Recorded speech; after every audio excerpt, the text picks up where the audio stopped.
Chapter 13, Homeostasis and the Human Urinary System.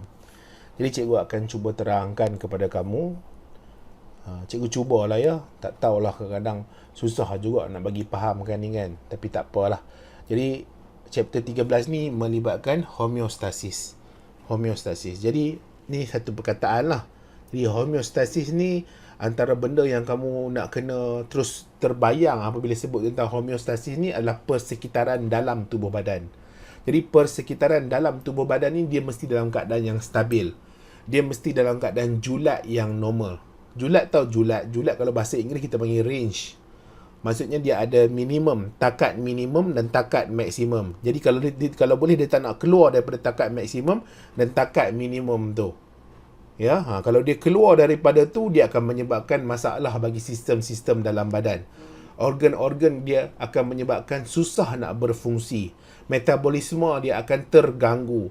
Chemical reaction akan terganggu. Sebagai contoh, kita ada suhu. Suhu kalau meningkat daripada julat yang normal tu, persekitaran dalam ni, dia akan ganggu enzim. Dia akan ganggu hormon. Dia akan ganggu banyak benda. Dan ini akan menyebabkan seseorang tu tak boleh jalankan fungsi-fungsi dia ataupun dia punya organ-organ dalaman dia tak dapat jalankan fungsi-fungsi yang sepatutnya dijalankan. Dan ini akan menyebabkan kesakitan bagi orang tu. Orang tu akan ada penyakit nanti. Okey? Jadi dia akan mula rasa sakit, rasa pening dan macam-macam lagi lah. Jadi bila sebut tentang perkataan homeostasis ni, antara benda yang terus patutnya terbayang dalam pemikiran kita adalah persekitaran dalam tubuh badan ni. Environment, internal environment tu mesti dalam keadaan stabil. Mesti dalam keadaan normal range. Okay, normal range, julat yang normal. Dan kita akan cuba fahamkan tentang human urinary system. Human urinary system. Kita dengar perkataan ni pun ada urine kan? Urine. Urine ni air kencing lah. Jadi, nak tak nak dalam urinary system ni adalah akhir sekali akan ada penghasilan air kencing. Dan air kencing ni akan disimpan, kemudian akan dibuang. Ya, air kencing tu kadang-kadang dia pekat, kadang-kadang dia cair. Jadi apa yang menyebabkan dia boleh pekat dan cair? Kemudian air kencing tu ada komponen apa? Pastinya kita kata air, ada air. Selain daripada air, ada apa lagi dalam air kencing tu? Jadi kita akan cuba fahamkan, walaupun dia tidaklah selengkap yang ada pada ilmu yang sepatutnya. Sebab apa? Ini level SPM sahaja, ya. Cukup sekadar apa yang ada dalam buku teks, ya. Itu sedikit pengenalan lah tentang chapter yang ke-13 ni. Jadi sebelum cikgu nak pergi satu persatu tentang apa benda yang kamu nak belajar, kita pergi dulu tengok apa benda lah sekali imbas topik-topik, subtopik yang kita akan cuba fahamkan, kita cuba bincangkan. Dan cikgu akan cuba sedaya mampulah untuk terangkan kepada kamu. Yang pertama sekali, mestilah kita nak faham tentang homeostasis. Apa itu homeostasis? Apa definisi dia? Apa faktor-faktor yang boleh mengganggu homeostasis ni? Okey? Kemudian, kita nak tengok kepada organ sistem. Jadi untuk kita maintainkan homeostasis, untuk kita maintainkan internal environment, jadi dia ada keadaan, dia ada beberapa benda yang kamu nak kena faham apa dia yang perkara penting dalam internal environment yang kita akan cuba kawal. Kita tak nak dia keluar daripada julat yang normal. Jadi antaranya adalah body temperature. Jadi kita tak nak body temperature ni terlalu tinggi, terlalu rendah. Dia mesti dalam keadaan yang paling sesuai sekali. Ya. Seterusnya kita ada yang kedua, blood sugar. Kandungan gula dalam darah. Kandungan gula dalam darah pun dia berbahaya kalau terlalu tinggi. Rendah pun bahaya juga. Nampak tak? Dia mesti dalam julat yang normal. Normal range. Ni julat ni matematik ya. Kamu belajar. Tapi dia tak adalah susah sangat kan? Kemudian kita ada karbon dioksida. Jadi karbon dioksida pun dia tak boleh tinggi. Kalau tinggi dia akan mengganggu darah lah. Okay? Mengganggu pH darah.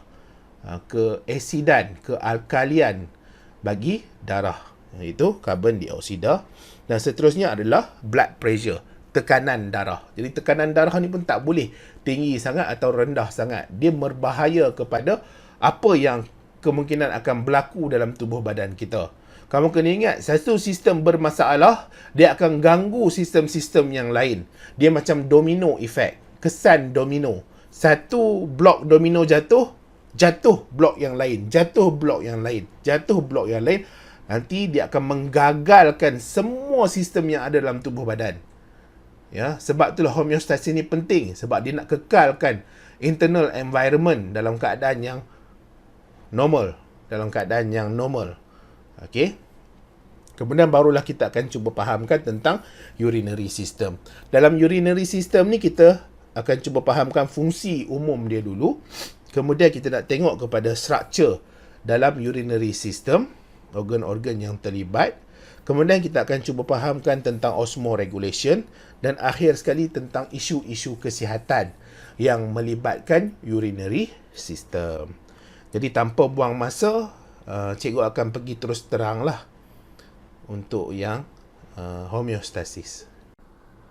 Homeostasis ni apa? Ikut buku teks ya. Cikgu akan cuba terangkan ikut buku teks. Regulations of chemical. Okay, regulation. Regulation ni apa bahasa Melayu dia? Kita nak kawal lah. Okay, kawal. Pengawalan. Kan? Pengawalan. Ataupun kalau regulation ni macam peraturan. Betul, peraturan kan? Jadi kawalan yang melibatkan chemical, physical factor of internal environment. Nampak tak? Ni, perkataan keyword ni penting ni. Internal environment, internal environment, internal environment, internal environment within normal range. Okay, within normal range for cell to function at optimum condition. Jadi untuk sel dalam persekitaran dalam badan kita ni, untuk dia berfungsi dengan bagus, dia mesti berada dalam keadaan environment yang normal range. Dia tak boleh environment yang ekstrim, terlalu banyak sangat gula, terlalu tinggi sangat suhu. Okey. Terlalu tinggi sangat tekanan. Jadi semua benda tu akan memberi masalah. Sekali lagi cikgu ulang ya. Jadi regulation. Ni macam pengawal aturan kan. Regulation, kita nak regulate. Regulation. Kita nak kawal, betul lah kawal kan. Chemical, physical factor. Okay. Of internal environment within normal range for cell to function at optimum condition. Apa bentuk sel tu berfungsi pada optimum condition. Hopefully kamu boleh faham. Kamu juga boleh buka buku teks ya. Buku teks ni muka surat berapa? Muka surat 246. Okey, muka surat 246. Okey, apa physical factor yang perlu dipastikan dalam keadaan yang normal range? Okey, apa physical factor yang perlu dipastikan dalam keadaan normal range bagi homeostasis ni? Kita ada yang pertama ni adalah temperature. Yang kedua kita ada osmotic blood pressure. Osmotic blood pressure. Yang ketiga kita ada blood pressure. Okey, jadi bila sebut perkataan osmotic ni, bila sebut perkataan osmotic ni, apa kamu boleh terbayang? Okey, apa terbayang kamu boleh terbayang apa? Mestilah melibatkan air. Ya, melibatkan air. Kandungan air. Jadi osmosis apa semua tu dia mesti tak boleh lari, mesti melibatkan air, ya, melibatkan air. Kemudian kita ada blood pressure. Itu adalah physical factor. Kemudian kita ada chemical factor. Jadi chemical factor ni kita ada pH value, mineral concentration. Mineral concentration ni mudahnya macam salt concentration lah. Okey, salt concentration. Jadi dia boleh jugalah. Okey, selain daripada salt juga, kita kena kawal bahan-bahan tertentu. Sebagai contoh, kemungkinan ada drugs, ada alkohol, ada toksin yang berada dalam badan yang mungkin perlu dibuang. Jadi perlu dibuang tu, nak dibuang macam mana? Buah pinggang lah akan tapis, akan buang. Ya, buah pinggang akan tapis dan akan buang. Sama ada melalui Bowman capsule dengan glomerulus tu akan masuk ke proximal convoluted tubule. Nantilah kita bincang yang itu ya. Cuba cikgu terang, nanti pening pula kamu. Kemudian blood sugar concentration. Okey, jadi di bawah ni ada maklumat tambahan. Any deviation from normal range. Okey, any deviation from normal range. Sebarang sebarang deviation tu maksudnya dia lari, dia keluar, dia tersasar. Okey, tersasar. Sebarang tersasar ni daripada keadaan julat yang normal ni akan trigger.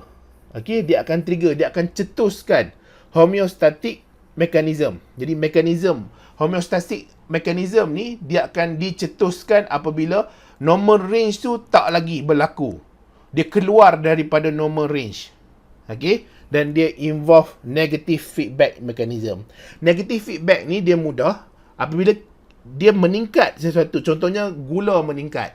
Jadi bila gula meningkat, kandungan gula meningkat, dia ada negative feedback mechanism yang akan turunkan kandungan gula.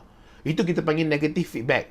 Kalau kita ada juga positive feedback. Positive feedback ni bila ada meningkat sesuatu, dia nak meningkatkan lagi sesuatu yang lain.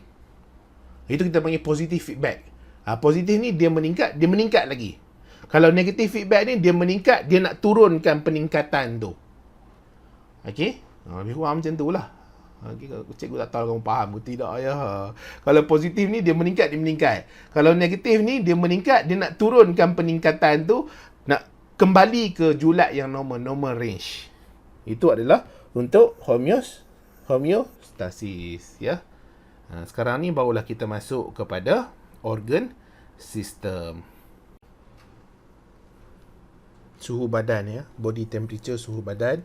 Maintain body temperature at feed range, daripada kadar yang tetap lah, pada julat yang tetap. High temperature denatured enzyme. Jadi maksudnya kalau high temperature akan bermasalah lah untuk tindak balas enzim ni. Tindak balas enzim. Besar sangat kan? Okay, low temperature slow down.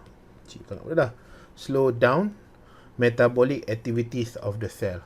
Kalau dia suhu rendah, dia akan bermasalah pula sebab dia akan slow down metabolic activity of the cell.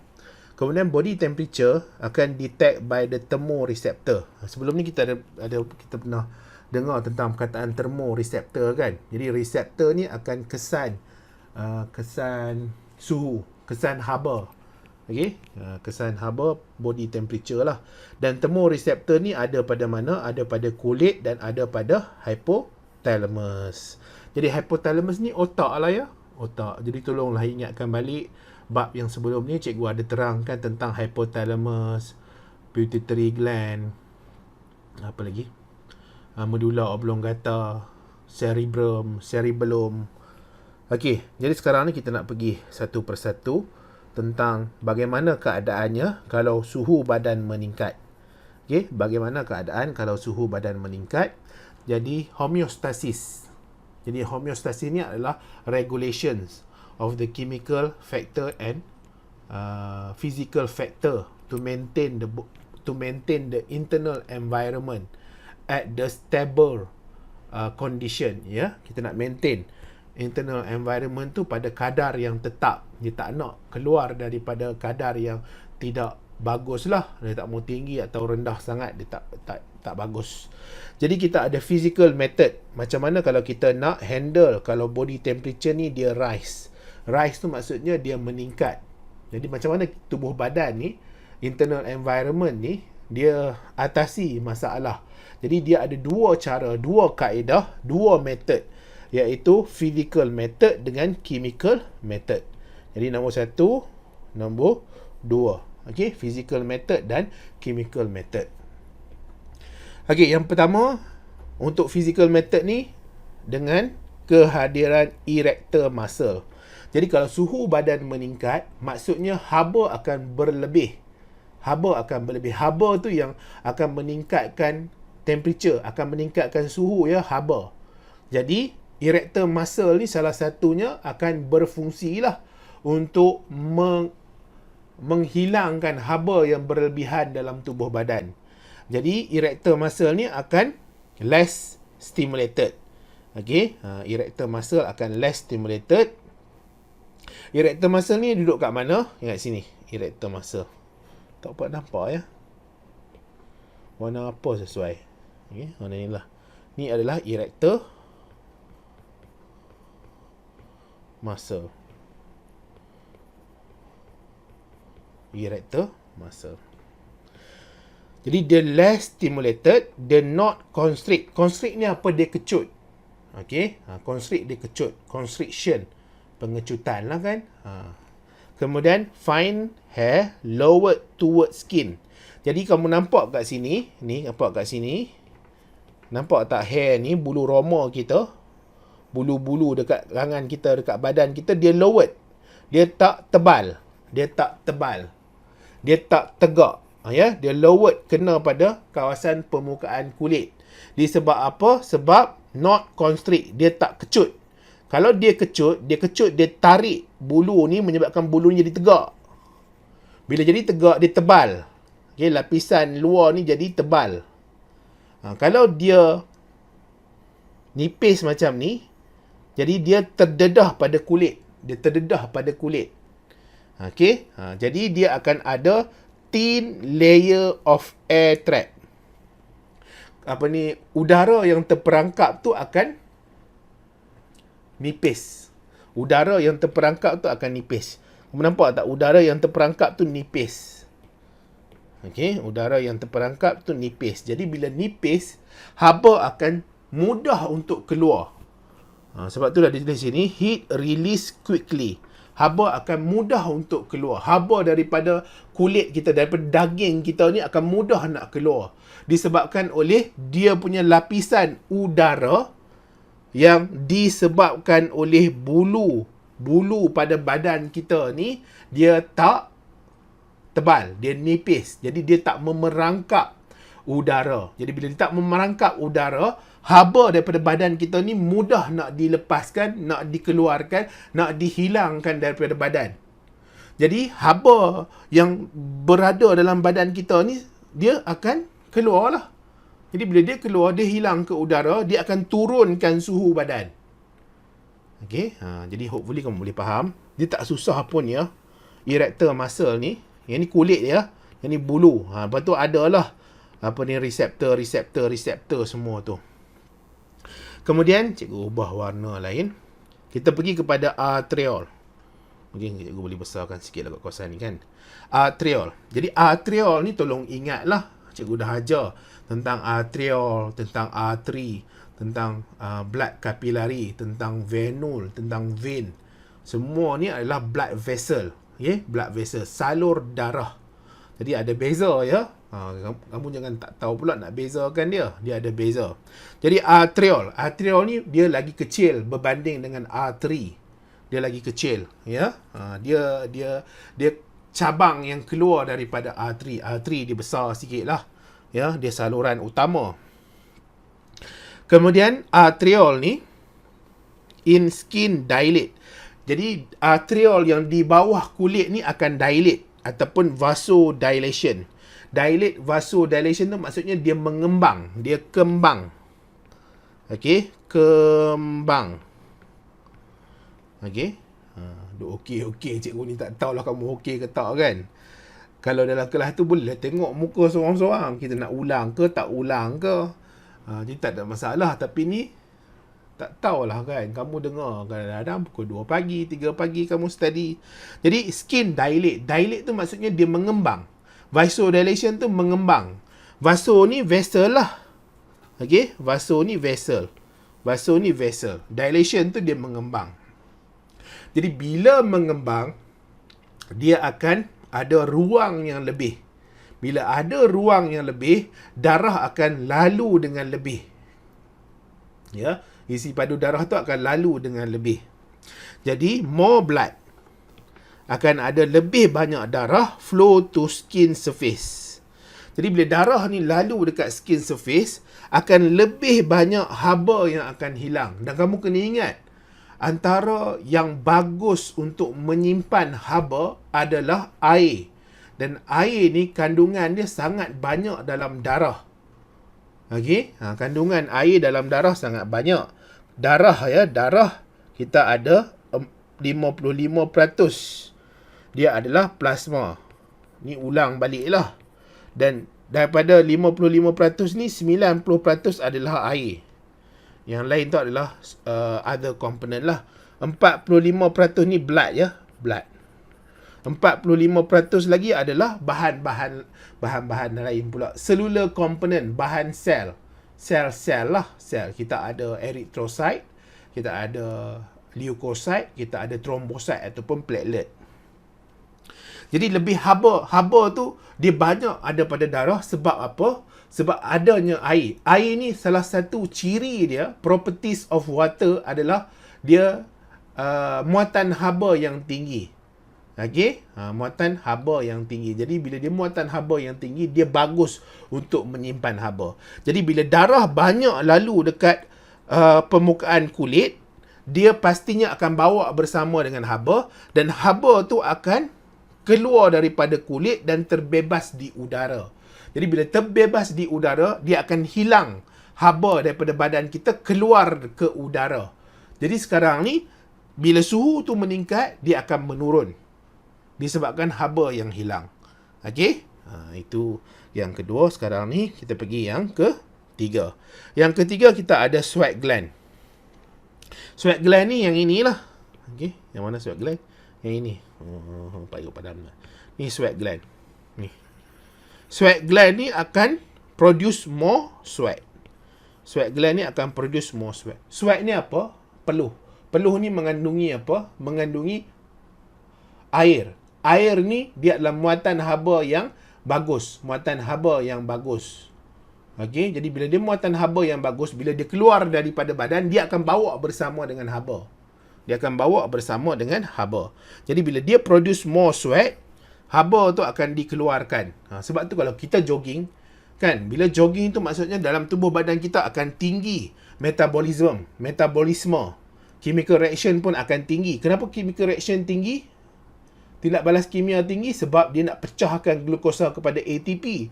ATP diperlukan oleh otot untuk untuk pergerakan tulang. Sebab apa? Sebab jogging, sebab berjalan, berlari.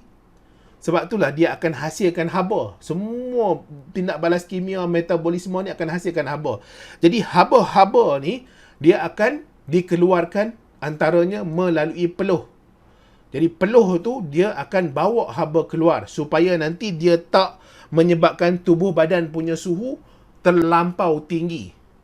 Okey, terlampau tinggi. Seterusnya kita ada skeletal muscle. Okey, skeletal muscle. Skeletal ni tulang lah, rangka. Otot rangka, otot tulang.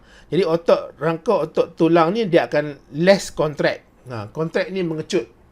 Okey, contract dia mengecut, dia akan more relax. Body not shiver. Jadi body tu tak menggigil lah. Ya, ni dalam keadaan biasa. Orang yang dalam keadaan normal.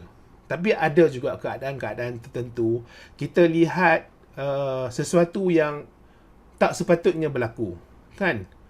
Cuaca dalam tempat tu sejuk. Tapi kita pegang badan kawan kita tu, dia panas badan dia. Dan dia berpeluh. Dia berpeluh. Badan panas kan. Badan dia sejuk tapi dia berpeluh. Panas kalau berpeluh tu normal lah. Tapi tak normal juga sebab tempat dia sejuk. Jadi dah tempat sejuk, badan dia tak panas tapi dia berpeluh. Okey, itu penyakit lain lah. Cikgu pun tak tahulah. Okey. Hopefully kamu boleh faham yang physical method. Sekarang ni cikgu nak terang yang chemical method. Jadi chemical method ni bahan kimia lah.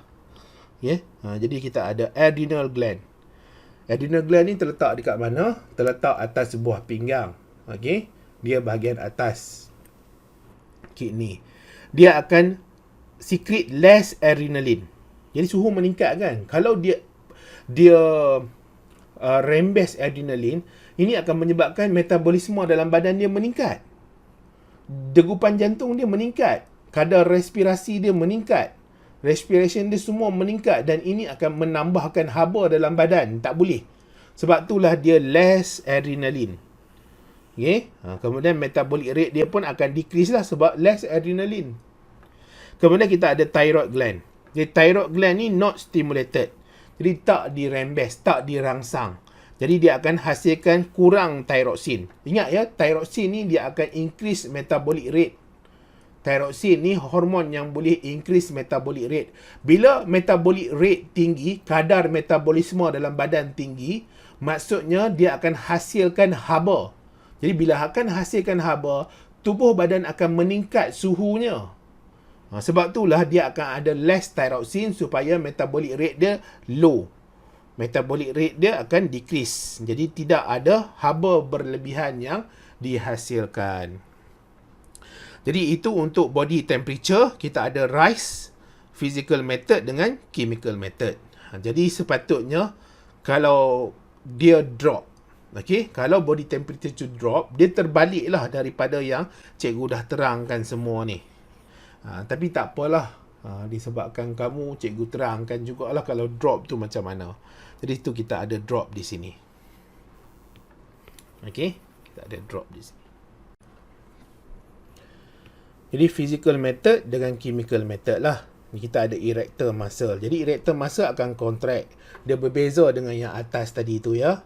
Dia contract tu maksud dia kecut. Jadi bila dia kecut, sini dia kecut, dia menyebabkan bulu roma ni menegak. Jadi ruang udara ni dia akan menebal. Jadi bila menebal, susahlah haba nak keluar. Sebab apa? Sebab dia perangkap udara yang ada di sini menyebabkan haba susah nak keluar. Kenapa haba susah nak keluar? Sebab dia drop di sini. Suhu badan ni dia turun. Jadi dia tak nak haba terus hilang daripada badan. Jadi antaranya dia akan pastikan ketebalan udara pada kulit tu tinggi supaya nanti tak mudah haba keluar daripada kulit. Tak mudah. Jadi contract, fine hair, stand erect. Dia menegak kan? Dia menegak. Thick layer air trap. Jadi dia ada thick layer. Dia ada lapisan udara yang terperangkap tu tebal. Insulator that prevent loss of heat. Jadi dia adalah insulator, dia penebat yang akan halang daripada kehilangan haba. Seterusnya kita ada arteriole. Jadi arteriole ni akan constrict, vasoconstriction. Arteriole dekat kulit ni dia akan mengecut. Jadi bila mengecut, maksudnya tidak ada banyak darah yang boleh lalu pada kulit. Jadi bila darah tidak banyak lalu pada kulit, ini akan menyebabkan kurangnya haba yang dibebaskan ke udara. Less blood flow to surface of the skin. Jadi less heat loss. Ni terbalik lah yang tadi tu ya. Sepatutnya cikgu kalau selalu kat sekolah, cikgu tak terang dah benda ni. Sebab dia ulang yang atas tu sebenarnya. Kemudian sweat gland. Kelenjar peluh. Jadi kelenjar peluh yang ini, dia not stimulated. Yang maksudnya tidak dirangsang. Dia tidak dirangsang. Jadi bila tidak dirangsang, tidak akan ada perpeluhan. Jadi suhu jatuh. Dia sejuk. Dia tak ada haba dalam badan dia. Kalau dia hasilkan peluh, haba tu akan terus hilang dan tubuh badan dia suhu akan terus jatuh. Ini berbahaya kepada manusia tu ya. Sebab apa? Low temperature will affect on the metabolic rate. Metabolic rate tu akan rendah. Menyebabkan nanti fungsi-fungsi organ-organ tubuh badan, sistem-sistem semua terganggu. Kemudian kita ada skeletal muscle. Skeletal muscle akan contract and relax. Body akan shiver. Jadi skeletal muscle ni dia akan contract and relax. Dia akan kecut dan kendur. Kemudian dia akan menggigil. Body tu akan menggigil. Dia akan generate heat. Dia akan hasilkan haba. Seterusnya kita ada chemical factor. Thyroid gland dengan adrenal gland lah. Jadi kalau yang sebelum dia tu, kalau meningkat, thyroid gland ni akan kurang hasilkan thyroxine. Jadi yang ini lebih lah, more thyroxine. Jadi bila thyroxine meningkat, dia akan meningkatnya metabolic rate. Metabolic rate meningkat, dia akan lebih haba yang dihasilkan. Jadi bila lebih haba yang dihasilkan, dia akan tingkatkan balik haba. Okey. Kemudian adrenal gland, dia akan hasilkan more adrenaline, speed up more conversion glycogen to glucose, increase metabolic rate, oxidation of glucose, release heat. Jadi pemecahan glukos. pemecahan glukos menggunakan oksigen. Sebab tu kita panggil oxidation. Dia pecahkan glukos tu guna oksigen, akan menghasilkan haba. Jadi haba tu lah akan digunakan untuk meningkatkan balik suhu badan. Okey. Habis dah bahagian body temperature. Sekarang ni kita nak masuk kepada sugar. Ya, sugar. Blood sugar normal level between 75 to 100 mg per mil. Dia tak sama macam alat yang kita guna kat rumah tu ya. Kamu jangan anggap dia sama. Jadi unit untuk gula dalam darah dalam mg per ml. Mg per ml. Okay? Gula tu dalam mg per ml. Dia tak sama dengan alat yang guna kat rumah tu. Alat guna kat rumah tu kadang-kadang bacaan dia satu digit saja. 6, 7, 6, 7, 8. Kalau naik sikit, tinggi sikit, 10, 11 kalau lepas makan ke kan. Kalau siapa yang kencing manis tu mungkin 23 ke 40 ke. Jadi dia berbeza. Jadi yang ini yang berdasarkan buku teks lah. Cubalah cari kat mana dah ya. Cikgu duduk terang-terang ni lupa nak tengok buku teks. Sekejap cikgu buka. Okey, muka surat 249. Muka surat 249, page 249. Ada ya kat atas tu ya, 75 to 110 mg per 100 ml. Ni per 100 ml. Betul kan lah? Ya. Cikgu terlepas pandang. Normal level 75 to 100 ml per 100 mg per 100 ml. Okey. Langerhans cell. Langerhans cell ni duduk kat mana? Dia berada pada pankreas. Yang ni adalah sel pada pankreas. Pankreas. Besarkan sikit lah. Okay. Pankreas. Tukar warna lain. Asyik warna sama je kan, bosan. Produce secrete insulin, glucagon to regulate level of blood glucose. Jadi ni dah terang dah sebelum ni ya, tentang insulin, glucagon ni dah terang. Tak apalah, kita ulang balik. Jadi kalau blood glucose ni meningkat, kadar gula dalam darah tu meningkat. Jadi apa yang kena buat? Kena turunkan lah. Okay? Kalau tak turunkan lah, dia akan menyebabkan ganggu sistem dalam badan. Okey, Langerhans cell ni jenis yang beta cell. Okay, dia jenis beta cell. Jadi kadang kedudukan dia dalam pankreas tu pun menyebabkan dia berbeza ya. Jadi beta cell ni adalah pancreatic Langerhans cell. Dia akan secrete insulin. Okay. Dia spesifik dia bagi nama ni. Dia spesifik dia bagi nama beta cell, iaitu pancreatic Langerhans cell yang akan rembeskan insulin. Rembes tu maksudnya di situ dia dihasilkan, di situ juga dia dikeluarkan. Ya. Kemudian insulin convert glucose to glycogen. Glycogen akan disimpan di liver. Okey, glycogen akan disimpan di liver dan muscle cell. Liver tu apa? Hati. Liver tu adalah hati. Ya, hati. Jangan tak tahu pula, muscle tu adalah otot lah. Jadi dia akan disimpan di liver dan muscle cell. Di sel-sel tu ada di dalam sel tu, di sitoplasma dia glycogen. Jadi glycogen tu disimpan di situ. Jadi insulin akan convert glucose to fat in adipose tissue. Jadi bagi adipose cell, dia glucose tu akan ditukar kepada fat, Bagi liver dan muscle cell, dia simpan glycogen. Okay, dia simpan glycogen. Kalau untuk yang glucose ni, dia fat dekat adipose cell. Kalau drop pula, jadi drop macam mana? Alpha cell, iaitu pancreatic Langerhans cell, secrete glucagon. Dia akan secrete glucagon. Jadi glucagon ni akan convert glycogen to glucose. Glucagon juga akan promote fat breakdown. Jadi fat breakdown yang ada dekat adipose tissue ni, dia akan tukar jadi fatty acid. Jadi fatty acid juga boleh kita metabolize. Kita boleh pecahkan dia. Kita boleh guna dia untuk hasilkan energy. Okay, tenaga. Ya. Jadi ini adalah untuk kalau blood glucose naik, ni kalau blood glucose menurun. Okay. Dan kita akan pergi pula kepada carbon dioxide partial pressure. Tekanan separa bagi carbon dioxide. Tekanan separa carbon dioxide. Okay, carbon dioxide partial pressure, tekanan separa carbon dioxide. Kita fahamkan dulu tentang breathing. Breathing ni pernafasan lah, pernafasan. Jadi kita ada inhale dengan exhale kan. Kita ada tarik nafas, hembus nafas. Kemudian untuk breathing, tarik nafas dan hembus nafas ni dia adalah involuntary action. Okay, dia apa asyik lupa je cikgu bahasa Melayu involuntary action ni ya. Tidak terkawal. Tidak terkawal, betul lah. Tindakan tidak terkawal, tak terkawal, yang regulated by respiratory control center in medulla oblongata. Okay, jadi dia ada dipanggil sebagai respiratory control center. Sekali lagi cikgu garis, respiratory control center. Jadi di situ tu akan kawal pernafasan. Jadi center ni dekat mana? Dekat medulla oblongata.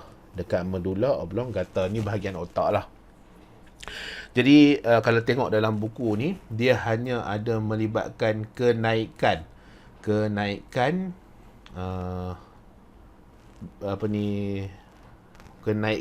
carbon dioxide, kenaikan tekanan separa carbon dioxide. Dan kenapa tekanan separa carbon dioxide? Jadi kamu kena ingat ya, oksigen dan carbon dioxide kita tak sebut dia, ikut buku teks ni lah, kita tak sebut dia sebagai kepekatan. Kalau kita nak cerita tentang pekat tak pekat carbon dioxide dengan oksigen pada darah ni, kita tak sebut dia sebagai concentration. Kita tak sebut dia pekat tak pekat. Kita panggil dia sebagai tekanan separa. Jadi tekanan separa akan meningkat. Maksudnya karbon dioksida tu banyak lah. Karbon dioksida tu banyak. Jadi dari segi istilah tu macam tu lah. Nanti kamu akan sambung belajar nanti, ada sebenarnya pekat tak pekat ni, concentrated carbon dioxide ni ada. Tapi kita ikutlah buku teks ya. Nanti jangan pening-pening kepala, sebab kadang-kadang ilmu dia ada macam-macam. Ada macam-macam versi. Kadang-kadang dekat dunia ni dia ada US punya versi, dia ada Europe punya versi kan, US Europe punya versi, dan kemungkinan ada China punya versi, ada Rusia punya versi. Jadi kadang-kadang dia punya istilah tu kadang-kadang dia mungkin agak berbeza, tapi yang paling ketara berbeza antara US dengan Europe lah. Okay, US dengan Europe. Jadi jangan kata apa, pay too much attention kepada benda-benda yang remeh macam ni ya. Kadang-kadang istilah tu merujuk kepada benda yang sama saja. Tapi kalau kita ikut buku teks ni, dia tekanan separa carbon dioxide, tekanan separa carbon dioxide. Jadi kenapa tekanan separa carbon dioxide ni boleh meningkat? Disebabkan oleh vigorous activity. Kita buat aktiviti yang lasak, buat aktiviti yang memerlukan banyak pergerakan. Contohnya jogging, melompat, kita hiking, macam-macam lagi lah, cycling, kita bersukan ke, kita merentas desa ke, apa sajalah aktiviti yang lasak ni yang memerlukan tenaga, memerlukan glukosa tu being oxidized. Glukosa tu dioksidakan oleh oksigen, bertukar menjadi ATP untuk memenuhi keperluan otot. Okey, otot tu dia gerakkan untuk gerakkan tulang. Jadi pada waktu yang sama kamu kena ingat, dia juga hasilkan carbon dioxide. Dan carbon dioxide ni nak diangkut dibawa keluar, dia semestinya diangkut oleh darah. Diangkut oleh darah.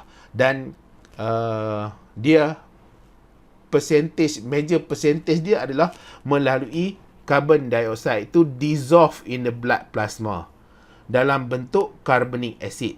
Jadi yang paling banyak sekali bawa carbon dioxide ni apabila dia melarut dalam blood plasma membentuk carbonic acid.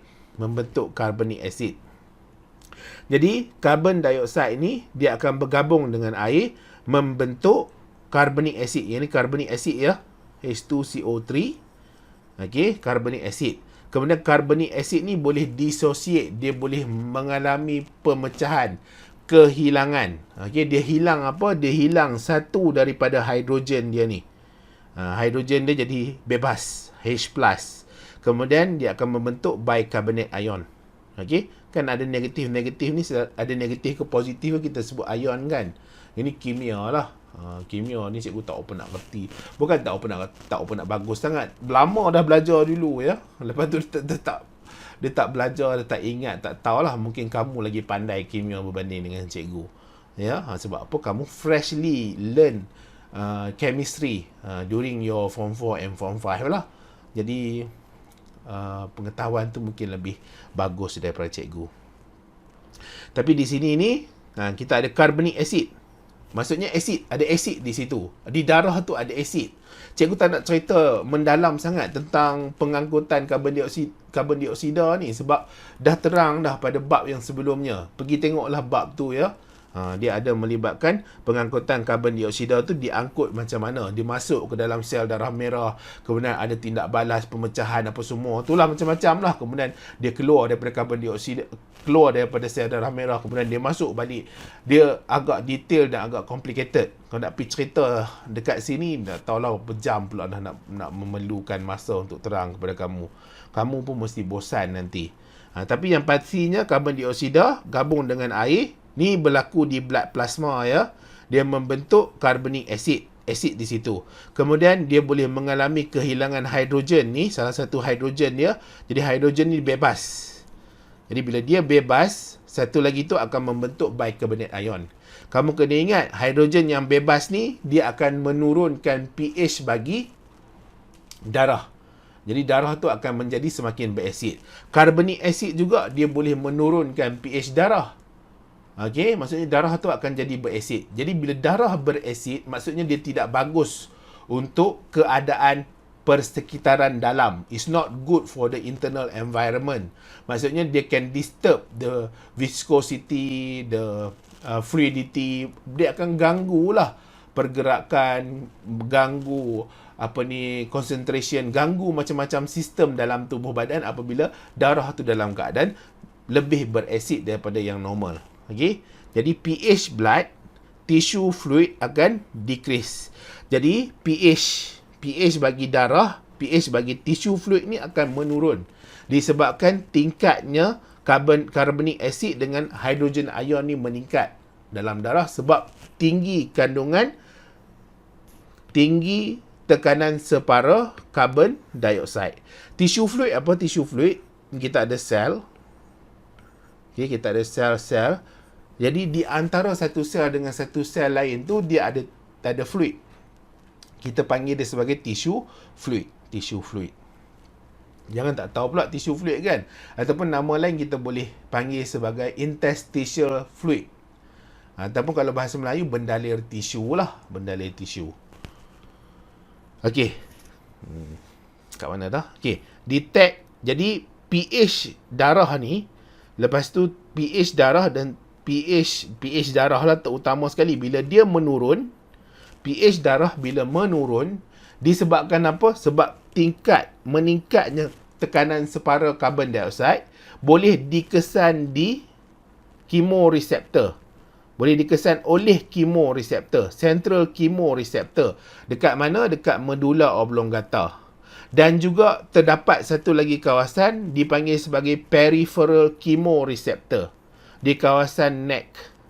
Okey, dekat neck ni, di tempat dia dipanggil sebagai carotid body dengan aortic body ni, ada kemoreseptor. Jadi di sini ni, kalau kamu tengok buku surat 250. Okey, muka surat 250. Di situ tu dia ada aortic arc, aortic body. Dekat sini ni aortic body. Okey, aortic body. Dekat aortic body tu dia ada kemoreseptor.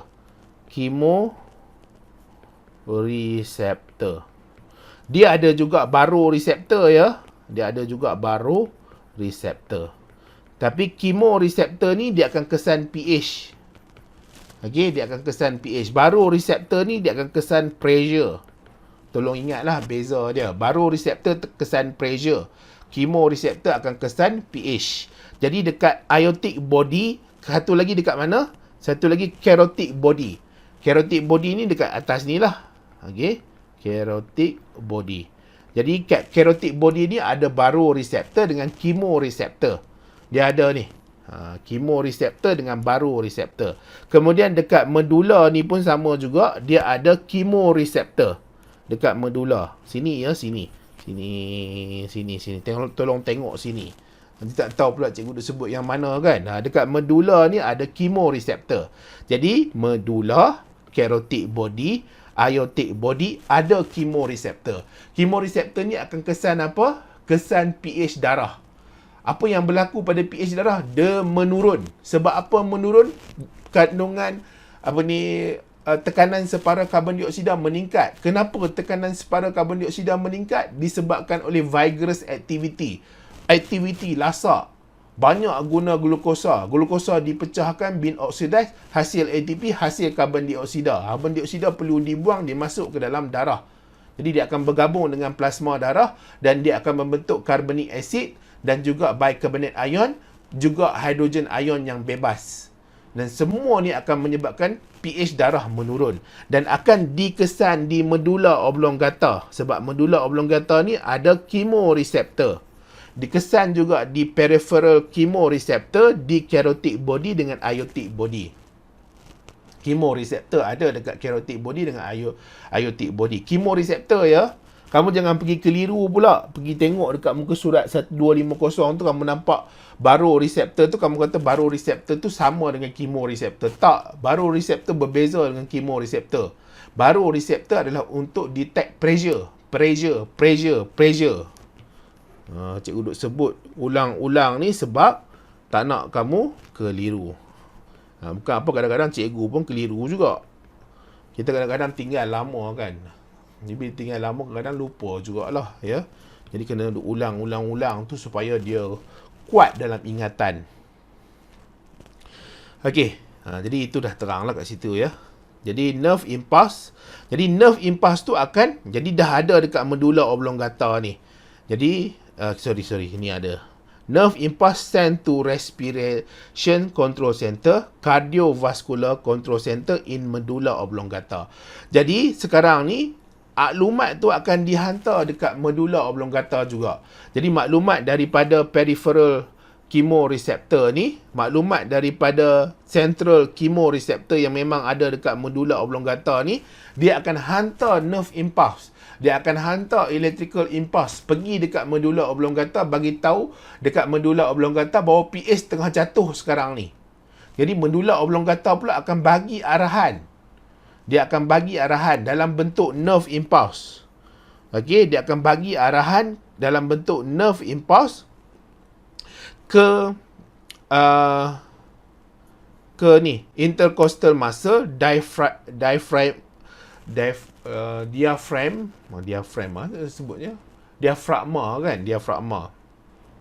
Kemudian cardiac muscle. Okey. Sekali lagi. Susahnya kan. Jadi sekarang ni pH tengah jatuh. pH bila tengah jatuh, dia akan detect dekat mana? pH akan jatuh, dia akan detect dekat mana? Medulla oblongata. Ada central chemoreceptor dekat sini. Akan detect dekat mana lagi? Akan detect dekat peripheral chemoreceptor. Okey, peripheral chemoreceptor yang ada dekat carotid body dengan aortic body. Jadi dia bagi tahulah sekarang ni ada maklumat bahawa pH tengah jatuh disebabkan kandungan ataupun tekanan separa karbon dioksida tengah meningkat. Jadi dia hantar semua maklumat ni dekat medulla oblongata, pun hantar maklumat dekat medulla oblongata, bagi tahu dekat medulla oblongata bahawa dia pergi dekat kawasan, dia akan hantar maklumat ke medulla oblongata. Kawasan apa? Kawasan respiration control center dengan cardiovascular control center. Jadi maksudnya maklumat tu akan dihantar ke tempat medulla oblongata tu, tempat di mana adanya respiration control center dengan cardiovascular control center dekat medulla oblongata. Jadi respiration control center, cardiovascular center ni akan hasilkan impulse electrical impulse dia. Dan kalau respiration control center ni, dia akan pergi ke intercostal muscle, dia akan pergi ke diaphragm ataupun diafragma ni untuk berlaku pengecutan pengenduran untuk inhalation dengan exhalation proses. Kalau yang cardiovascular control center ni, dia akan hantar maklumat pergi ke cardiac muscle ni untuk jantung tu berdegup lebih cepat. Kenapa semua ni berlaku? Supaya dia cepat-cepat buang semua udara tu, karbon dioksida tu, ya. Sekali lagi. Cikgu macam tak puas hati nak terang kamu ni. Ya. Kita ada aktiviti yang lasak, cergas, memerlukan banyak tenaga. Menggunakan banyak tenaga. Jadi glukosa sekarang ni akan ditukar jadi ATP. Pada waktu yang sama, dia juga akan hasilkan karbon dioksida. Karbon dioksida bila banyak dalam karbon dioksida akan bergeraklah masuk ke tisu fluid, akan bergerak masuk ke blood plasma ataupun blood. Menyebabkan blood akan tinggi kandungan carbonic acid.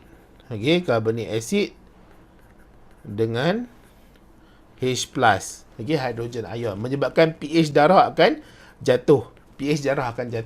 Jadi bila pH darah jatuh, dia akan dikesan di carotid body, aortic body dan di medulla oblongata. Ada 3 tempat ni. Dia ni kita panggil sebagai peripheral chemoreceptor. Yang ni kita panggil sebagai central chemoreceptor. Jadi semua ni maklumat-maklumat ni akan dihantar pergi ke medulla oblongata. Bahagian mana? Bahagian respiration control center, bahagian cardiovascular control center. Maklumat tu dihantar dalam bentuk apa? Bentuk nerve impulse, electrical impulse, samalah. Okey, jadi kemudian cardiovascular dengan respiration control center ni akan pergi hantar maklumat dalam bentuk nerve impulse ke intercostal muscle, ke diaphragm, ke cardiac muscle. Untuk berlaku inhalation, exhalation atau breathing process tu lagi cepat untuk dia buang carbon dioxide. Jadi carbon dioxide bila dibuang, dia akan kembalikan blood pH back to normal. Ya. Okey. Tak tahulah faham ke tidak. Ya, cikgu dah cubalah. Jadi breathing rate akan, ventilation rate ni akan meningkat. Ventilation ni pengudaraan, ya, pengudaraan. Okey, kita masuk kepada blood pressure. Yang ni yang bahagian yang akhir lah. Yang bahagian akhir. Jadi blood pressure, tekanan darah bila menurun. Kenapa dia boleh menurun? Salah satu sebabnya apabila ada serious bleeding. Okey, serious bleeding.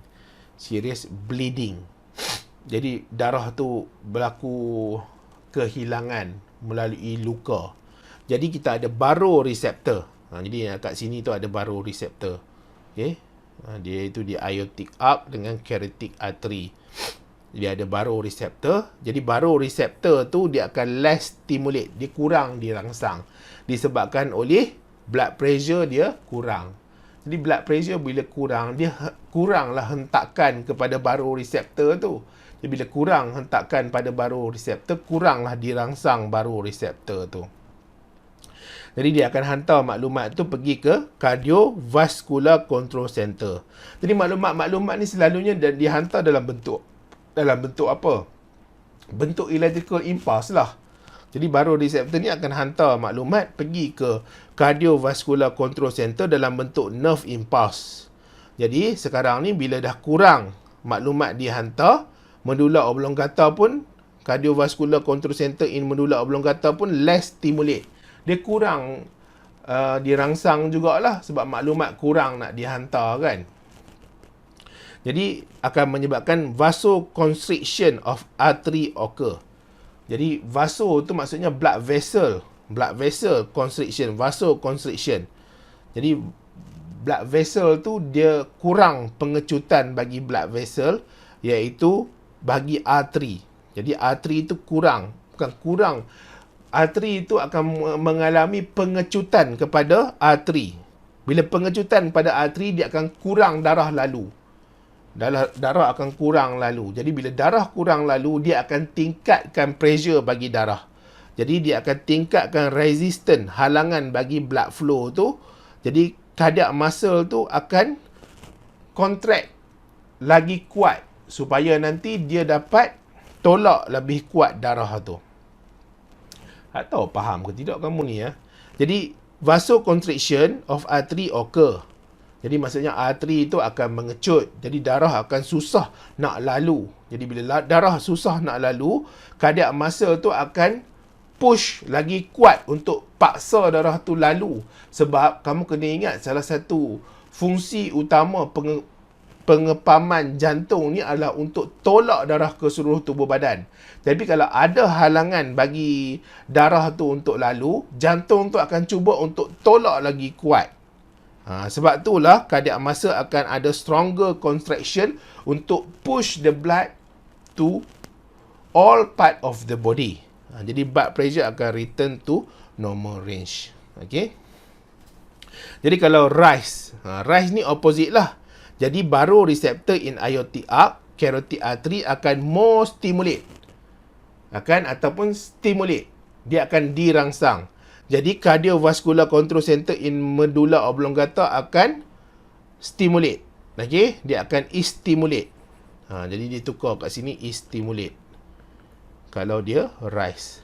Jadi sekarang ni tidak ada lah vasoconstriction, dia akan ada vasodilation. Okey. Vasodilation akan occur. Jadi dia less resistant to blood flow.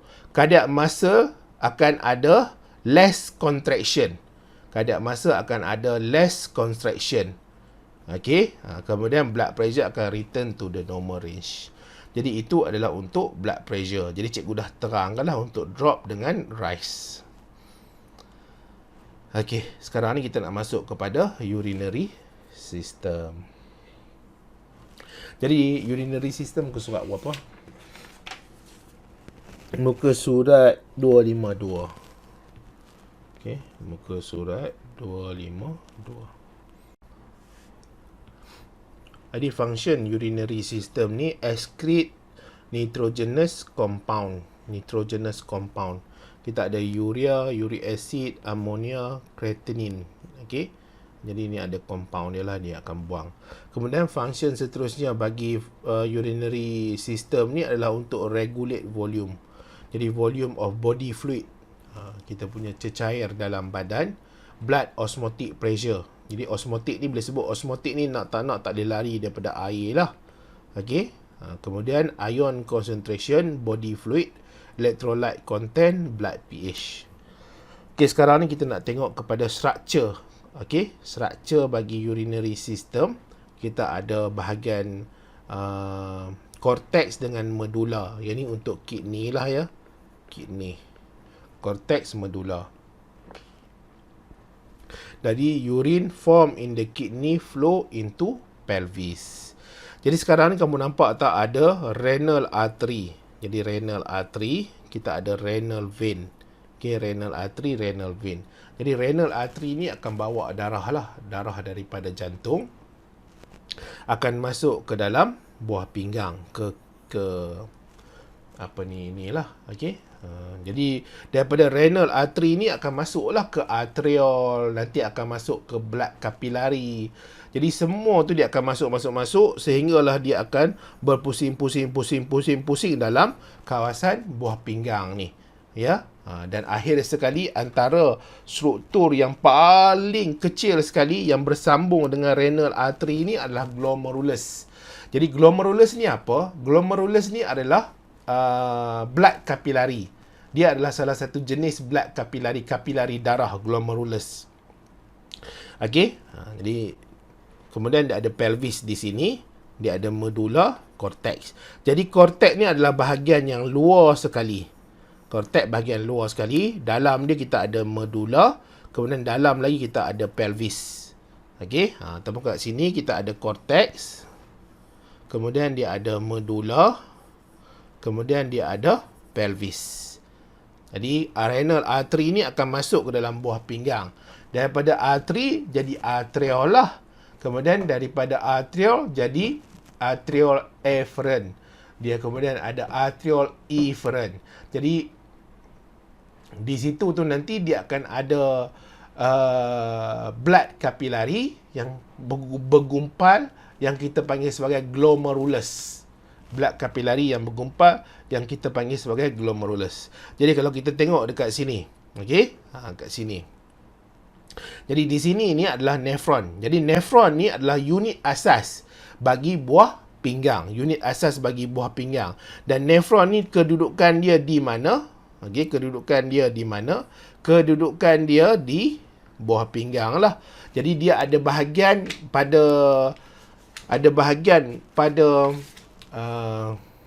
pada nefron tu yang berada pada korteks, ada bahagian pada nefron tu yang berada pada medula. Okey, jadi cikgu besarkan dia. Jadi di sini contohnya macam ni. Okey, kamu nampak tak ada bahagian dia duduk kat situ. Cikgu gerakkan dia masuk duduk kat situ. Nampak tak ada bahagian yang duduk pada korteks. Contohnya macam kawasan kepala ni. Okey, bahagian kepala tu iaitu yang glomerulus dengan Bowman capsule tu dia duduk pada bahagian korteks. Korteks tu bahagian yang luar ya. Ni bahagian luar. Luar ni.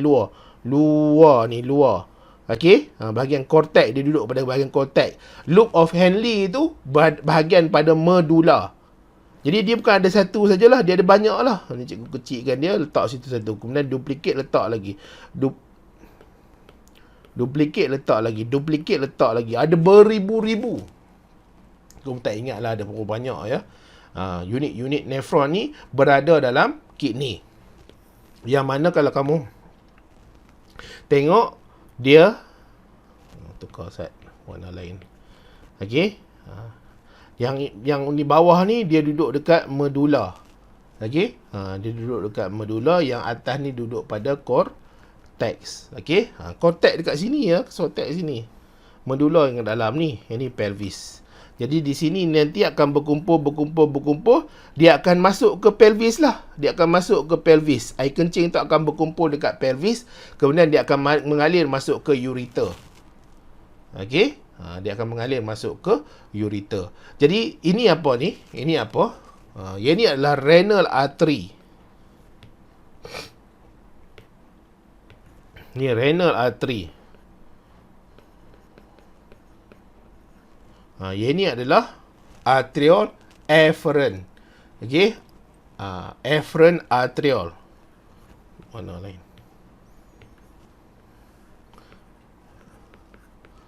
Efferent arteriole. Kemudian yang ini adalah efferent arteriole. Kemudian yang dalam ni adalah glomerulus. Yang ini sebenarnya adalah kapilari darah lah, blood kapilari. Kamu kena ingat, blood kapilari sahaja yang boleh berlaku exchange, yang boleh berlaku pertukaran. Hanya blood kapilari sahaja yang boleh berlaku pertukaran. Okey, di glomerulus. Hopefully kamu boleh faham. Tak tahu ialah ya. Cikgu dah cubalah sedaya mampu ni untuk terang kepada kamu kepada struktur dia. Okey, sekarang ni barulah kita masuk kepada formation of urine. Okey, jadi formation of urine kawasan sinilah. Tapi tadi lupa tadi. Renal artery kan? Renal artery dia akan bawa darah. Dia sebenarnya dia saluran lagi kecil ni. Okey, bukan. Dia datang daripada renal artery lah. Kemudian daripada renal artery tu dia masuk ke efferent arteriole.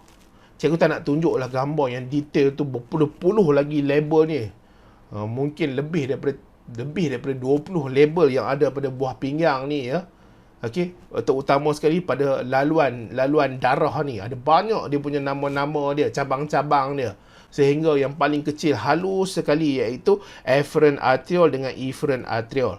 Tetapi kita ikut sahaja dalam buku teks ni, kita ada renal artery, dia bawa darah daripada renal artery yang dekat luar ni. Okey, darah yang bawa tu kemudian akan masuk ke dalam glomerulus. Kemudian akan keluar ke efferent arteriole. Okey. Jadi dia akan ada efferent arteriole ni akan ada kapilari darah nanti, dia akan keluar untuk apa? Untuk dia terima semula bahan-bahan yang diserap semula, reabsorption punya substance ya. Okey, jadi kita nak pergi kepada penghasilan air kencing ni. Okay, urine formation in kidney. Formation of urine. Okay, formation of urine. Dalam formation of urine ni ada 3 proses utama. Okay, ada 3 proses utama. Ada 3 major process. Yang pertama adalah ultrafiltration. Yang pertama adalah ultrafiltration. Yang pertama adalah ultrafiltration. Yang kedua adalah reabsorption. Okay, reabsorption. Yang ketiga adalah secretion. Jadi kamu kena ingat lah. Yang pertama adalah ultrafiltration, yang kedua reabsorption, yang ketiga adalah secretion.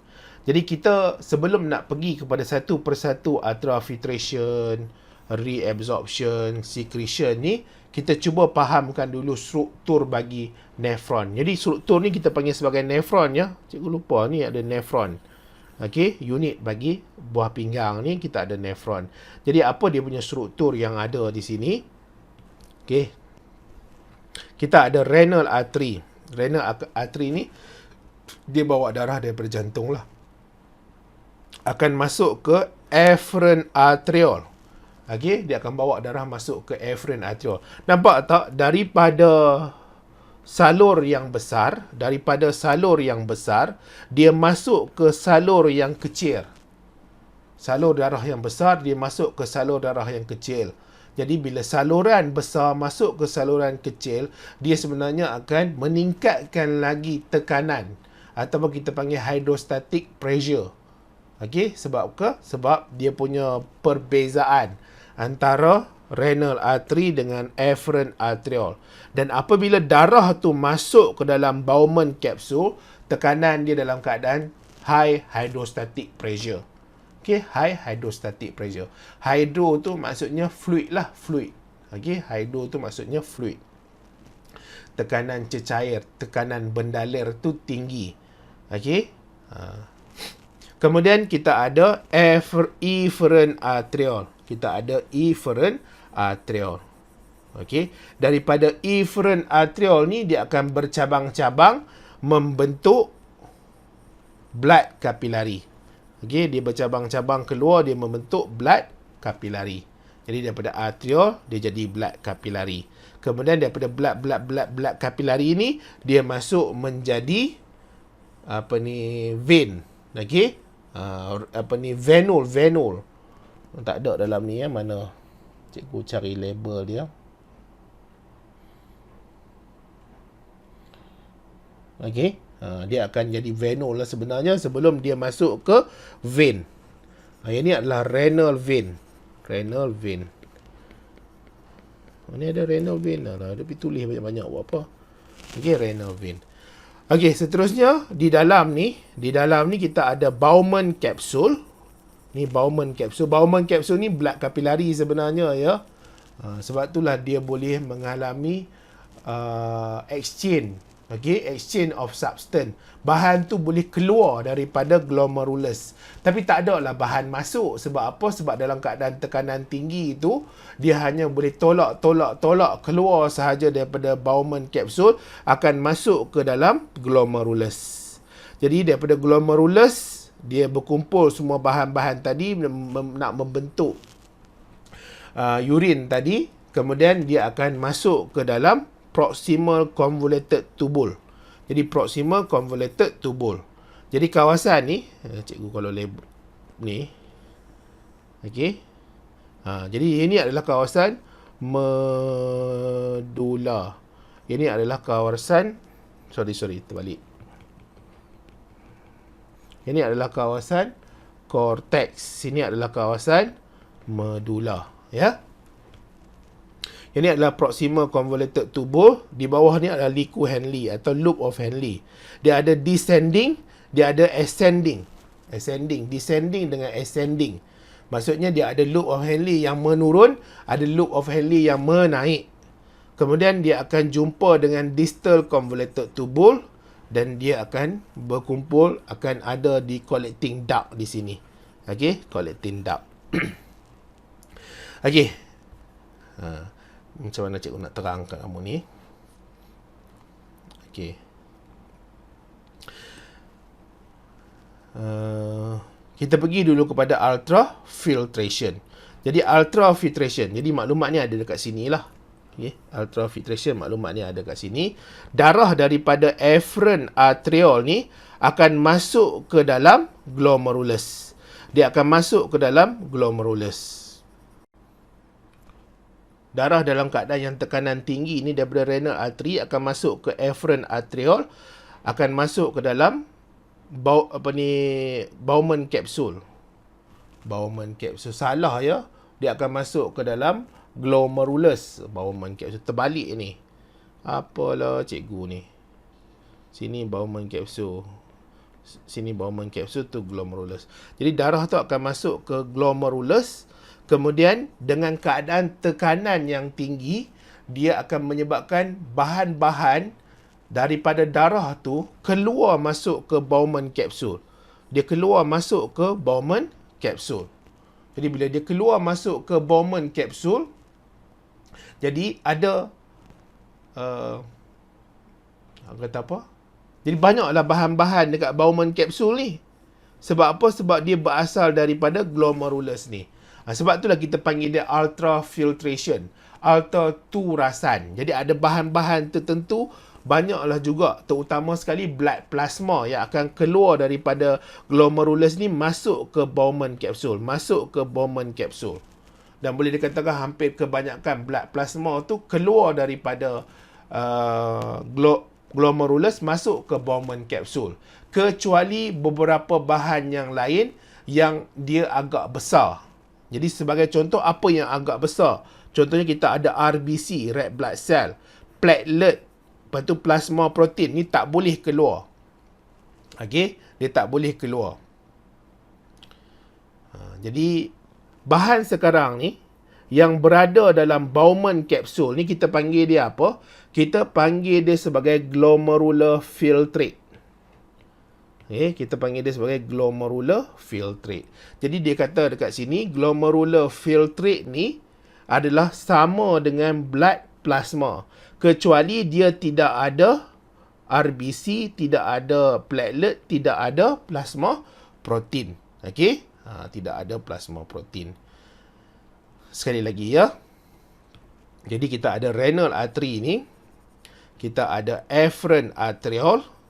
Kemudian darah yang masuk disebabkan diameter yang berbeza. Afferent arteriole dengan efferent arteriole diameter. Caused by afferent arteriole diameter larger than efferent arteriole. Jadi efferent arteriole ni diameter dia kecil. Afferent arteriole diameter dia besar. Jadi laluan darah banyak dekat sini. Yang ni kecil. Kecil ni maksudnya dia akan ada resistance. Jadi bila dalam keadaan tekanan hydrostatic pressure yang tinggi, yang ni kecil. Yang sini kecil, yang sini. Yang ini dia besar. Jadi tekanan tinggi, dia tolak masuk ke sini. Dia nak masuk ke afferent arteriole tu, dia terhalang. Sebab ada rintangan, sebab efferent arteriole ni, dia diameter dia kecil. Yang menyebabkan tekanan hydrostatik tinggi dekat glomerulus ni, menyebabkan blood plasma punya komponen tu akan keluar dan masuk ke Bowman capsule. Akan masuk ke Bowman capsule. Akan masuk ke Bowman capsule. Dan apabila dia masuk ke Bowman capsule, proses tu kita panggil ultraturasan ataupun ultrafiltration. Okay, ultrafiltration. Dan bahan yang masuk ke dalam Bowman capsule ni kita panggil sebagai glomerular filtrate. Okay, jadi glomerular filtrate ni sama dengan blood plasma kecuali dia tidak ada RBC, platelet dengan plasma protein. Kemudian glomerular filtrate tu akan bergerak masuk ke proximal convoluted tubule. Di sinilah akan bermula berlakunya reabsorption, penyerapan semula. Penyerapan semula. Apa maksud penyerapan semula? Glomerular filtrate yang berasal daripada blood plasma, yang berasal daripada salur darah tu, maksudnya dia dah hilang daripada darah. Dia tak jadilah darah. Kita panggil dia glomerular filtrate. Dan kemudian dia akan menjadi air kencing dan akan dibuang oleh tubuh badan. Jadi dia maksudnya dia di waste product. Okey, tapi bila sampai ke proximal convoluted tubule yang di sini ni, akan berlaku penyerapan semula. Penyerapan semula ni maksudnya apa? Tubuh badan akan serap balik apa yang dia perlukan. Contohnya dia perlu air. Dia seraplah air. Dia serap air dekat proximal convoluted tubuh. Dia serap air dekat lobe of Henle. Dia serap air dekat distal convoluted tubuh. Dia serap air dekat collecting duct. Jadi boleh berlaku reabsorption. Dia serap balik apa keperluan dia. Kalau dia rasa tak cukup air, dia serap air. Kalau tak cukup garam, dia serap garam. Ya, lebih kurang macam tu lah. Sebab itulah kita panggil reabsorption. Jadi yang pertama ada reabsorption dekat mana? Reabsorption dekat proximal convoluted tubule. Dia ada reabsorption dekat proximal convoluted tubule dekat sini ni. Tolong tengok kat sini. Ya, reabsorption convoluted tubule. Okey, jadi bahan yang kemungkinan akan diserap di proximal convoluted tubule ni, cikgu besarkan sinilah. Okey, jadi kita ada sodium. Nak tukar warna apa ya? Inilah. Sodium akan keluar. Besar sangat pula. Sodium akan keluar. Keluar dia masuk ke mana? Masuk ke kapilari darah. Tak kena kan? Keluar masuk ke kapilari darah. Jadi bila dia keluar masuk ke kapilari darah, sodium Na+. Okey, dia melalui proses apa? Melalui proses active transport. Okey, active transport. Cikgu guna singkatan lah, nak tulis panjang nanti penin kepala kamu kan. Okey, kamu dalam exam jangan tulis AT ya. Dalam exam tolong jangan tulis AT. Dalam exam tolong jangan tulis AT. Okey. Kemudian ada penyerapan semula air. Okey, air H2O. H2O ni selalunya melalui proses osmosis. Okey, melalui proses osmosis. Kemudian ada penyerapan semula. Okey, penyerapan semula chloride ion. Cl-. Chloride ion ni dalam proses apa? Dalam proses, cikgu tak nampak. Passive transport. Okey, dalam proses passive transport. Ni ada dalam buku teks ya. Passive transport. Okey, dia akan penyerapan semula. Kemudian kita ada glukos dan amino acid. Jadi dia ada penyerapan semula glukos dan amino acid. Glukos, amino acid. Amino acid glukos ni melalui pengangkutan aktif. Okey, pengangkutan aktif. Glukos dan amino acid dia tulis dekat dalam buku teks kamu ni pengangkutan aktif. Kamu boleh buka muka surat 254 ya. Ada dekat muka surat 254. 254. Okey, muka surat 254. Jadi itu adalah penyerapan semula. Dia keluar daripada proximal convoluted tubule, dia masuk ke dalam kapilari darah. Dia masuk ke dalam kapilari darah. Ni kapilari darah. Blood kapilari. Okey. Blood kapilari. Dia tak boleh masuk venule dengan arteriol ya. Kena ingat. Tidak ada boleh berlaku substance exchange dekat venule, dekat arteriol, dekat arteri, dekat vein. Tak boleh. Hanya boleh berlaku keluar dan masuk ni dekat kapilari sahaja. Blood kapilari sahaja. Ya. Jadi situ akan berlaku reabsorption. Jadi di reabsorption tu dia ada passive transport, active transport dengan osmosis. Okey? Dia ada passive transport, active transport dengan osmosis. Kemudian akan berlaku reabsorption dekat loop of Henle. Jadi bahan-bahan tu akan bergeraklah. Okey? Akan bergerak dekat loop of Henle pula.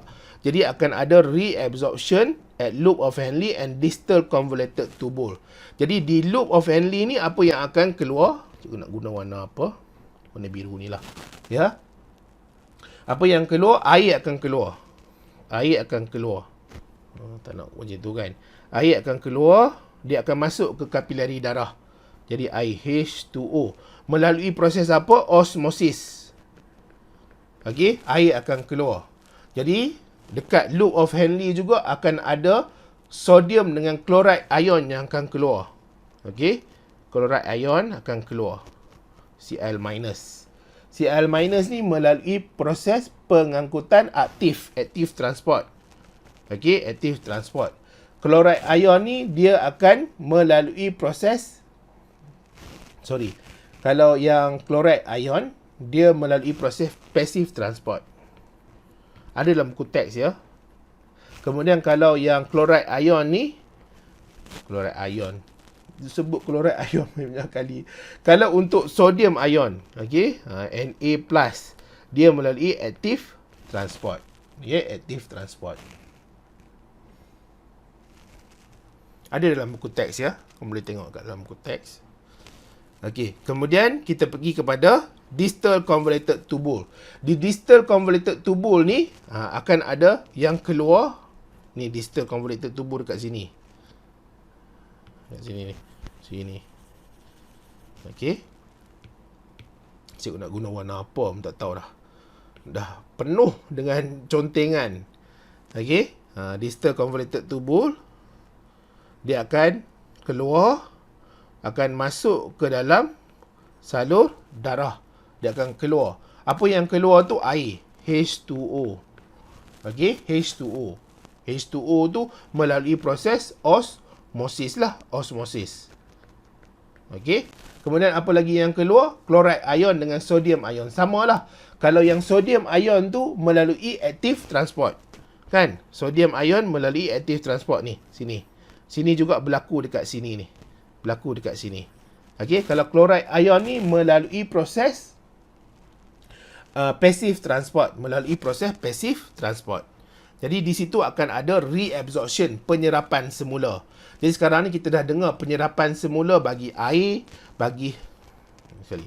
penyerapan semula bagi cikgu warna apa ya? Penyerapan semula bagi air, penyerapan semula bagi sodium ion, penyerapan semula bagi glukos amino acid. Glukos amino acid ni pengangkutan aktif ya. Active transport. Glukos amino acid ni active transport yang berlaku di proximal convoluted tubule. Dia active transport. Kemudian ada penyerapan semula bagi klorid ion, sodium ion di loop of Henle. Kemudian sodium ion dengan klorid ion dekat distal convoluted tubule. Okey?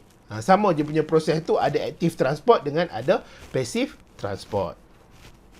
Okey, sekarang ni kita nak pergi kepada yang ketiga ni, secretion. Jadi secretion ni rembesan. Jadi rembesan ni maksudnya dia tak lalu dekat kawasan ni. Dia tak lalu dekat kawasan ni. Tak lalu kat kawasan tu. Jadi dia lalu dekat mana? Dia masuk daripada luar, masuk ke dalam renal tubule ni. Okey, laluan renal ni, laluan nefron ni.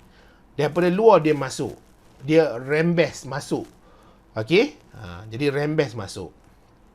Sebagai contoh kita ada potassium ion. Okey, potassium. Cikgu nak guna warna apa ni ya? Ni hijau lah. Okey, potassium ion. Potassium cikgu besar lah, guna besar. Jadi potassium ion masuk ke dalam distal convoluted tubule. Hydrogen ion masuk ke dalam distal convoluted tubule. Kemudian urea masuk ke distal convoluted tubule. Okey, kita ada K+. Kita ada hydrogen plus. Kita ada urea. Semua ni melalui proses apa? Melalui proses active transport. Pengangkutan aktif. Dia daripada luar, dia masuk menjadi air kencing. Kita panggil dia sebagai secretion, rembesan. Kita panggil dia sebagai secretion, rembesan. Boleh ya? Jadi kita ada ultrafiltration, reabsorption dengan secretion. Ya? Jadi adalah secretion yang lain-lain selain daripada yang cikgu sebut tadi. Sebagai contoh, kita ada hydrogen, kita ada potassium, kita ada NH4+, kita ada urea, creatinine, toxic substance, drugs. Semua tu nanti daripada luar akan masuk ke dalam. Daripada luar masuk ke dalam. Daripada luar masuk ke dalam. Okey? Dia masuk menjadi air kencing. Sebab itulah kadang-kadang ada polis kadang-kadang boleh guna air kencing untuk cek sama ada orang tu dia ambil dadah atau tak. dia drug abuse atau tak, dia consume drug atau tak. Ya. Penat. Okey. Jadi urine formation. Jadi di urine formation ni, renal fluid reach collecting duct. Renal fluid, cecair renal tu akan sampai ke collecting duct. Collecting duct yang kat sini lah. Okey. Collecting duct yang kat sini. Dia ada small salt water from urine. Dia membentuk urine. Small amount of urea reabsorb to blood capillary. Ada juga reabsorption of urea dekat collecting duct ni ya. Urine ni mengandungi water, urea, sodium chloride, uric acid, creatinine. Dan adalah bahan-bahan yang lain ni seperti drugs, toxic. Kalau orang tu dia ambil lah ya. Kalau dia orang tu dia ambil. Jadi cikgu dah cubalah sedaya mampu untuk terangkan yang ini ya, formation of urine. Cikgu tak tahulah kamu faham ke tidak. Cikgu doalah moga-moga kamu faham ya.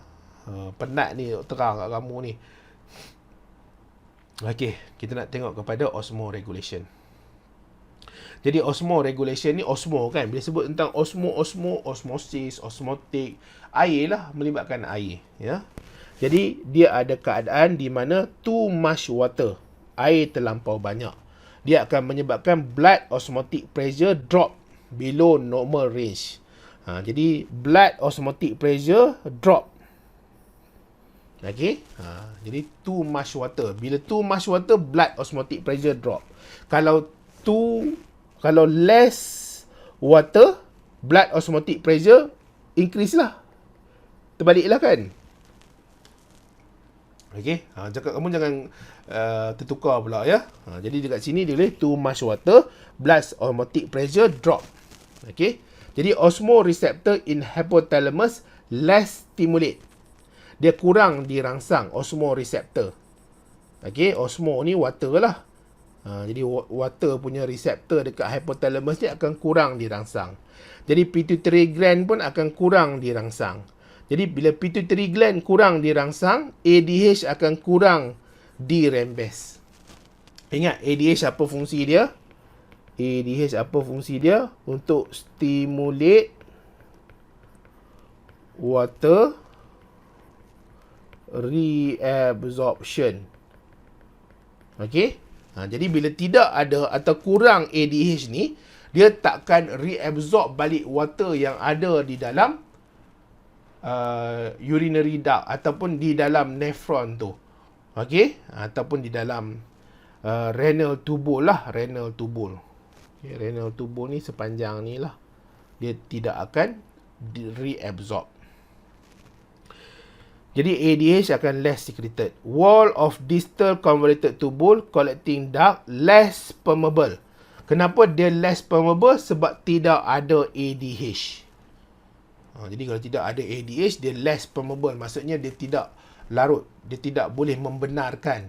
Dia susah nak membenarkan water untuk bergerak. Okey, bergerak. Jadi less water reabsorb, less concentrated urine. Okey, urine tu pun dia cair. Sebab apa? Ada banyak air yang akan dibuang.